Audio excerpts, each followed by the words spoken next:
those low lows that I already knew where he came from and how where he came from affected him. I feel like I would have been more patient. I think. Hey guys, and welcome to Little Black Book 91. We're talking to you today about stop robbing your partner the opportunity to actually empathize with you by not being vulnerable. All right, this is Married at First Sight. We're doing a review on Kristen and Mitch, and this really beautiful scene between Mitch and Kristen was an eye opener for me, because this is exactly what we talk about when we say about understanding breeds empathy. And literally in this scene, it's literally 13 seconds long, 12 seconds long at that, talking about how Christian felt like if she had known these little tidbits of information about her husband, she would have been more patient with him. She wished that she could even be there in the highs and the lows. And this is what I need you guys to understand. Married, single, divorced, trying to get into a thing, whatever you are, understanding breeds empathy. If I get to understand where you're coming from, I can empathize with you, right? So we're going to break that all the way down in this episode, their particular couple, but also this topic as well. So if you're new to the channel, do me a massive favor, like it, share, subscribe, click on the bell button for notification of the uploads, and I appreciate you guys stay locked and stay loaded. And for those of you who are returnees, you already know what it is, baby.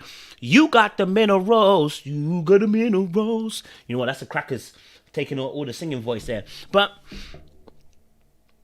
let's be real. Sorry, I just realized I'm swallowing, and you guys probably can hear that. But yeah, in this situation, stop robbing your partner, okay? And I say stop robbing your partner because your vulnerability allows me to enter in. When you become invulnerable, you rob the opportunity of me being able to empathize, and I have to then try to figure out if I understand you or not. I then have to try and place a reason or a why on your behavior. But if you become vulnerable, and that's the ability to open yourself up, be transparent, let me into your mind and your head and your heart and tell me what's going on in there, then I can empathize with you. Let's watch the clip one more time and break it down in terms of what I'm actually talking about here. During those low lows that I already knew where he came from and how where he came from affected him.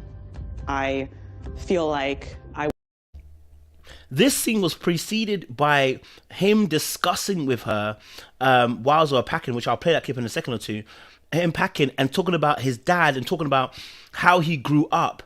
And immediately as he shared that information with her, she was also able then to empathize with him and go, I want to be there for you. I wish I could have been there for you in those highs and lows. Now, take it, albeit that Kristen is probably a bit more emotionally aware and available, and you know, she also is a bit of a people pleaser, but you can learn so much from this, because before you have that fight that destroys your relationship, before you say I quit, before you say I no longer can do this with you, do you understand the issue?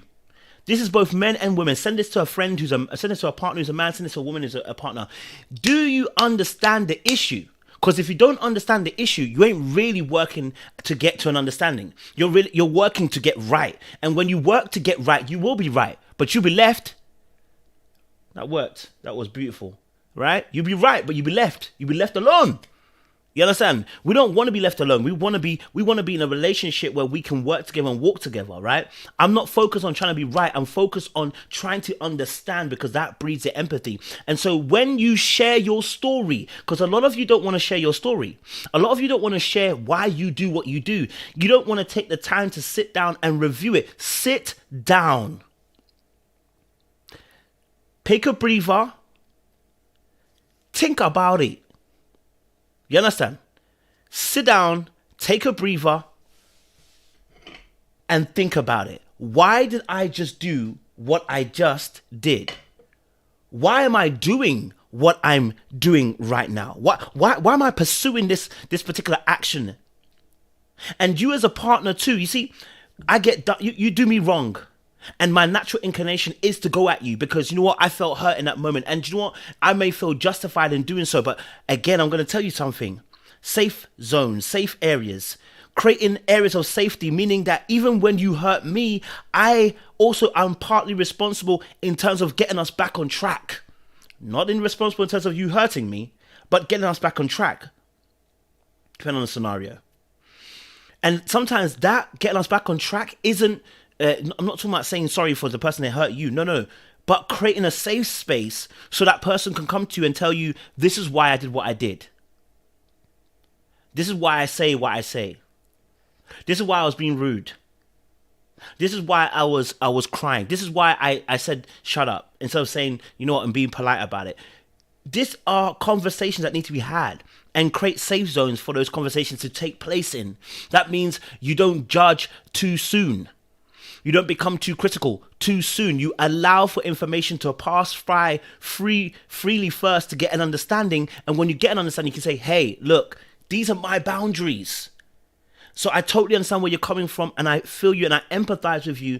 And actually, it's sad that you've gone through that, and I don't want you to go through that again. At least now I understand. If I stand up, maybe you get triggered, and that you may do that. How do we work past that? What would help for you to stop being triggered in that moment? What would be something we can work through to help you to move and grow in that particular area? Because now it's a safe zone. This is not going to stop arguments completely, because we're still going to argue. we're still going to argue, and you might cuss each other out. But this is about how to recover. And so when you get the story, stop robbing your partner by not being open about how you feel and what is actually going on in your head. Stop robbing them the opportunity to empathize with you because you're afraid of rejection of telling your story. Right? Oh, they won't accept me if I tell it. Well, if they don't accept you, they're not the one for you. Right? If they didn't accept you, they're not the one for you. If I tell my story, I'm going to be looked at differently, I'm going to be judged differently, then they're not the one for you. But if those of you already in a relationship, that fear that you think that they're going to judge you, let me free you from that fear. You say it and they disrespect you, you now know where they stand. And you be vulnerable again. What you just said there was disrespectful. I don't like that.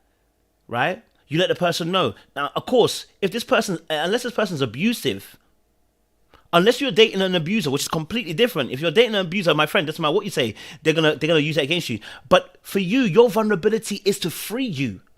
It's to free you from the mental prison that you have in your mind of you being consumed by the thought of fear and a fear of being rejected, a fear of being taken advantage of. You're freeing yourself from that fear. The Bible says that we have a power, we have a spirit of